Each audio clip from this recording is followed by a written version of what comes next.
প্রেসের মাধ্যমে তোমরা একটু পাঠিয়ে দিও, ও কি উত্তরটা দিচ্ছে সেই উত্তরটা আমাদের কাছে জানিও। ও উত্তর ভালো দেয়, কিন্তু খারাপ দেয় না। ও উত্তর বসতেই দেব দেব করে। আমার মনে হয় কি গত বছর ইন্ডিয়া অস্ট্রেলিয়া ফাইনাল হয়েছিল ওয়ার্ল্ড কাপ, মনে আছে কারো? ওয়ার্ল্ড কাপ মনে আছে কারো? ভাগ্যিস তখন নির্বাচন ছিল না, নালে বলতো ইন্ডিয়া হেরে গেছে, কারণ দেবের জন্য ইন্ডিয়া হেরেছে। এখন খুব দুঃখজনক পৃথিবী জুড়ে যুদ্ধ হচ্ছে, ইসরায়েল প্যালেস্টাইনের যুদ্ধ হচ্ছে। বাকি যদি এখনো বলেননি এটা দেবের জন্য, ইসরায়েলের যুদ্ধটা কেন হচ্ছে? দেবের জন্য হচ্ছে। এই যে গরম বাড়লো কেন? কার জন্য?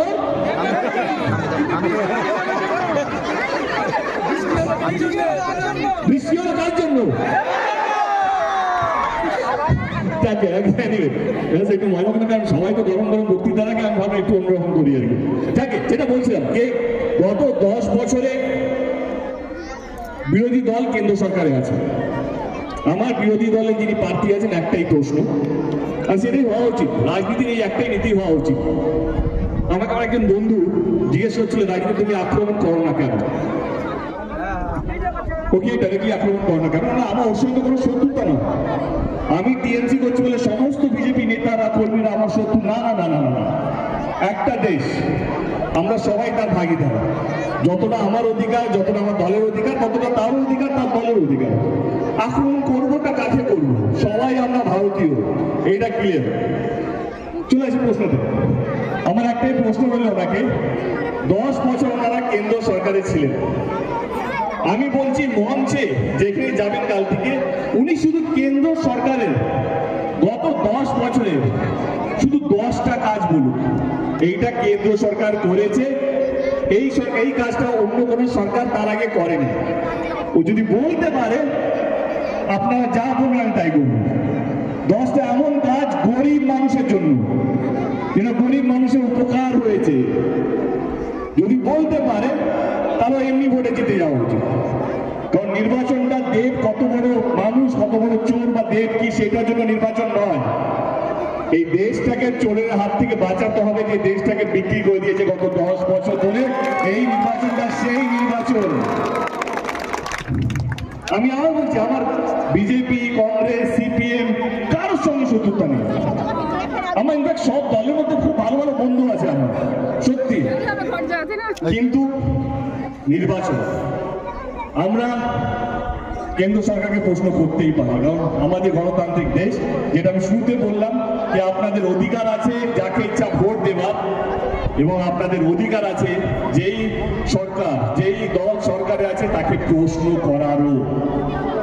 আমি কথা দিচ্ছি 2026-এ যখন বিধানসভা নির্বাচন হবে, আবার আমরা 15 বছর কমপ্লিট করবো। তৃণমূল কংগ্রেস এবং মমতা ব্যানার্জি মুখ্যমন্ত্রী হিসাবে 15 বছর কমপ্লিট করব। এবং আমি কথা দিচ্ছি 2026-এ শুধু মমতা ব্যানার্জি বা অভিষেক ব্যানার্জি নয়, দলের প্রত্যেক কটা প্রার্থী, প্রত্যেক কটা দলের নেতা এবং দলের কর্মীরা মঞ্চে দাঁড়িয়ে 15টা না 50টা কাজের নাম বলবে, যেটা মুখ্যমন্ত্রী করেছে গত 15 বছর ধরে। এইটাই হচ্ছে সরকার।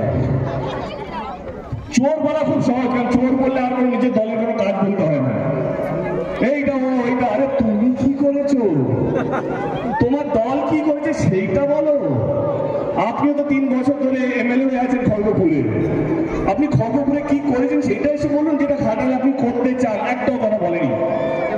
2 বছর ধরে উনি ঘাটালে আমাকে র্যান্ডাম দিয়ে যাচ্ছেন ভালোবাসা, বুক ভরা হলো। এই বুক ভরা ভালোবাসা গত 3 বছর ধরে দিয়ে যাচ্ছেন, কিন্তু একটাও নিজের খড়গপুরে কি করেছেন সেটা একবারও বলতে পারেননি।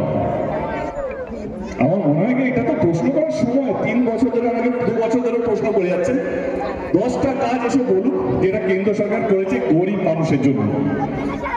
আমার অনেকে প্রশ্ন রইল যে 2014 আগে তার দল বলেছিল যে 15 লক্ষ টাকা প্রত্যেকটা মানুষের ব্যাংক অ্যাকাউন্টে আসবে। 10 বছর কেটে গেল, আপনাদের অ্যাকাউন্টে এসছে 15 লক্ষ টাকা করে? ওনারা বলেছিলেন 2014 আগে যে প্রত্যেক বছর 2 কোটি চাকরি দেবে। 2 কোটি চাকরি দিয়েছে, এবং যে চাকরি দিয়েছে, যেই সরকার চাকরি দিচ্ছে তাদের চাকরি তারা কেড়ে নিচ্ছে। এবং আপনারা শুনলে অবাক হবেন, দেশে এখন চাকরির অবস্থা এতটাই খারাপ, এতটাই নিচেকে, স্বাধীনতার পর এত খারাপ অবস্থা চাকরি কোনোদিনও হয়নি। 10 বছর ধরে যেভাবে কেন্দ্র সরকার কাজ করছে, তো আমি প্রশ্ন করতেই পারি। আমার প্রশ্ন হলো, বিরোধী দলের প্রার্থীকে তাদের দল বলেছিল যে টাকার সম্মান বাড়াবে, ইন্টারন্যাশনাল মার্কেটে টাকার দাম বাড়বে। যখন ডলারের দাম ছিল 60 টাকা, মানে একটা ডলার কিনতে গেলে আমাদেরকে ভারতীয় 60 টাকা দিতে হয়, তারা বলেছেন 40 টাকায় নিয়ে আসবেন। আমি বলছি ইউটিউব ঘাটলেই, গুগল ঘাটলেই পেয়ে যাবেন। আজকে সেই ডলারের দাম হচ্ছে 85 টাকা। তা দামটা বাড়লো কেন? আপনারা বলেছেন দামটা কমাবে। আমার বিরোধী দলে যিনি প্রার্থী আছেন তাকে তো জবাব দিতে হবে। গ্যাসের দাম বলেছিল 400 টাকা করে গ্যাস দেবেন, গ্যাসের সিলিন্ডার। আজকে সেই গ্যাস 10 বছর পর 1100 টাকা করে বিক্রি হচ্ছে। ইলেকশনের জন্য 200 টাকা কমিয়েছে, ইলেকশনের পর 500 টাকা বাড়বে। জবাবটা কে দেবে? জবাব দিতে হবে তো। এবং অনেকগুলো কাজ, পেট্রোল ডিজেলের দাম নিজেই বলেছিলেন, তাদের দল বলেছিল কি আমরা যদি সরকারে আসি পেট্রোলের দাম 50 আর ডিজেলের দাম 40 হবে। 10 বছর পর দুজনেই সেঞ্চুরি হাঁটছে। পেট্রোলের দাম 100 টাকার বেশি, ডিজেলের দামও 100 টাকা করে হয়ে গেছে। তাহলে আমি প্রশ্নটা কাকে করবো? মমতা ব্যানার্জিকে করবো? প্রশ্নটা কি দেখতে পারা হবে কে 10 বছর ধরে দেশে এই অবস্থা কেন? না, এটা মুখ্যমন্ত্রীর নির্বাচন নয়, এটা দেশকে কে চালাবে, কে দেশকে আগলে রাখবে, কে দেশকে বাঁচিয়ে রাখবে, এটা হচ্ছে সেই নির্বাচন। যখন কোনো উত্তর থাকে না কোনো সরকারের কাছে, তখন তাদের কাছে একটাই উত্তর। যে উত্তরটা কি জানেন? ধর্ম। যখন কোনো সরকার কাজ করে না তাদের একটাই উপায়, সেটা হচ্ছে ধর্মকে এগিয়ে রাখা। আর আমাদের দেশে এটা নিয়ম হয়ে গেছে, ধর্ম বললেই সব মাফ। তো এই ধর্মটাকে এগিয়ে রেখে 10 বছর চালিয়ে গেছে। আমি আপনাদেরকে একটাই প্রশ্ন করছি, এই নির্বাচন আবার সেই নির্বাচনও নয় যে জেতার পর কে কতগুলো মন্দির করবে, কে কতগুলো মসজিদ করবে। না না, এই নির্বাচনটা সেই নির্বাচনও নয়। এই নির্বাচনটা হচ্ছে জেতার পর কে কতগুলো হসপিটাল করবে, কে কতগুলো স্কুল করবে, কে রাস্তাঘাট করবে, কে ঘাটালে ঘাটাল মাস্টার প্ল্যান করবে। এই নির্বাচনটা হচ্ছে সেই নির্বাচন। তাহলে বিরোধী দলের প্রার্থী এসে শুধু বড় বড় কথা বলে যাচ্ছেন, আরে গরিব মানুষকে নিয়ে ভাবুন। এবার আমি 2026 অবধি আপনাদেরকে অপেক্ষা করাবো না, আমি আজকেই মঞ্চে বলবো কি আমাদের সরকার কি কি করেছে। যেটা বললাম, কে এই নির্বাচনটা কে কতগুলো মন্দির, কে কতগুলো মসজিদ না, কে কতগুলো হসপিটাল, কে কতগুলো স্কুল করবে। আমাদের সরকার গত 13 বছরে 4টি সুপার স্পেশালিটি হসপিটাল করেছে আমাদের মিদনাপুর, পশ্চিম মিদনাপুর ডিস্ট্রিক্টে। 14টি SRSU হসপিটাল করেছে।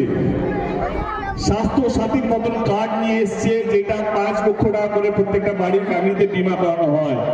এটা গরিব মানুষ, অন্য কোনো সরকার অন্য কোনো রাজ্যে করেনি, আমাদের রাজ্য সরকার করেছে, কারণ গরিব মানুষকে বাঁচিয়ে রাখার সরকার হওয়া উচিত। এবার স্কুলের কথা বলি, 13টি প্রাইমারি স্কুল হয়েছে আমাদের পশ্চিম মেদিনীপুর ডিস্ট্রিক্টে। আপার প্রাইমারি স্কুল হয়েছে, ITI কলেজ হয়েছে, পলিটেকনিক কলেজ হয়েছে। এবং যারা গরিব পরিবার থেকে আসে, যাদের কাছে পড়াশুনো আছে, প্রচুর বুদ্ধি আছে, কিন্তু টাকা নেই বাবা মার কাছে, তাদের কাছে আছে স্টুডেন্ট ক্রেডিট কার্ড। যারা ক্রেডিট নিয়ে তারা তাদের উচ্চ শিক্ষা করতে পারে, তারা ডাক্তার হতে পারে, ইঞ্জিনিয়ার হতে পারে, যা ইচ্ছা তাই হতে পারে যদি পড়াশোনায় ভালো হয়। এটাও আমাদের সরকার করেছে। সবুজ সাথী মতন প্রকল্প, এই গরমে পায়ে হেঁটে স্কুলে যেতে হতো, তাদের কাছে আমাদের সরকার নিয়ে এসছে সবুজ সাথীর মতন প্রকল্প। এইবারে বলুন, কে কোন দলের হাত শক্ত করা উচিত? অনেক মা বোনেরা আছে, প্রচুর মা বোনেরা এসছে এখানে। এবারে আমাদের সরকার স্টুডেন্ট হসপিটাল ছেড়েও মা বোনদেরকে আগলে রেখেছে, সম্মান দিয়েছে। আজকে 10 বছর 13 বছর আগে মেয়ে হলে তাদেরকে বিয়ে দিয়ে দেওয়া হতো কম বয়সে। আমাদের সরকার হলো না, যতক্ষণ মেয়ে পড়বে সে পড়তে, যতক্ষণ তার ইচ্ছা হবে ততদিন ও পড়বে। কন্যাশ্রীর মতন প্রকল্প নিয়ে আসবে, গরিব মানুষের বিয়ের জন্য, মহিলাদের জন্য রূপশ্রীর মতন প্রকল্প, এবং সর্বোপরি লক্ষ্মীর ভান্ডার মতন প্রকল্প নিয়ে এলো, যাতে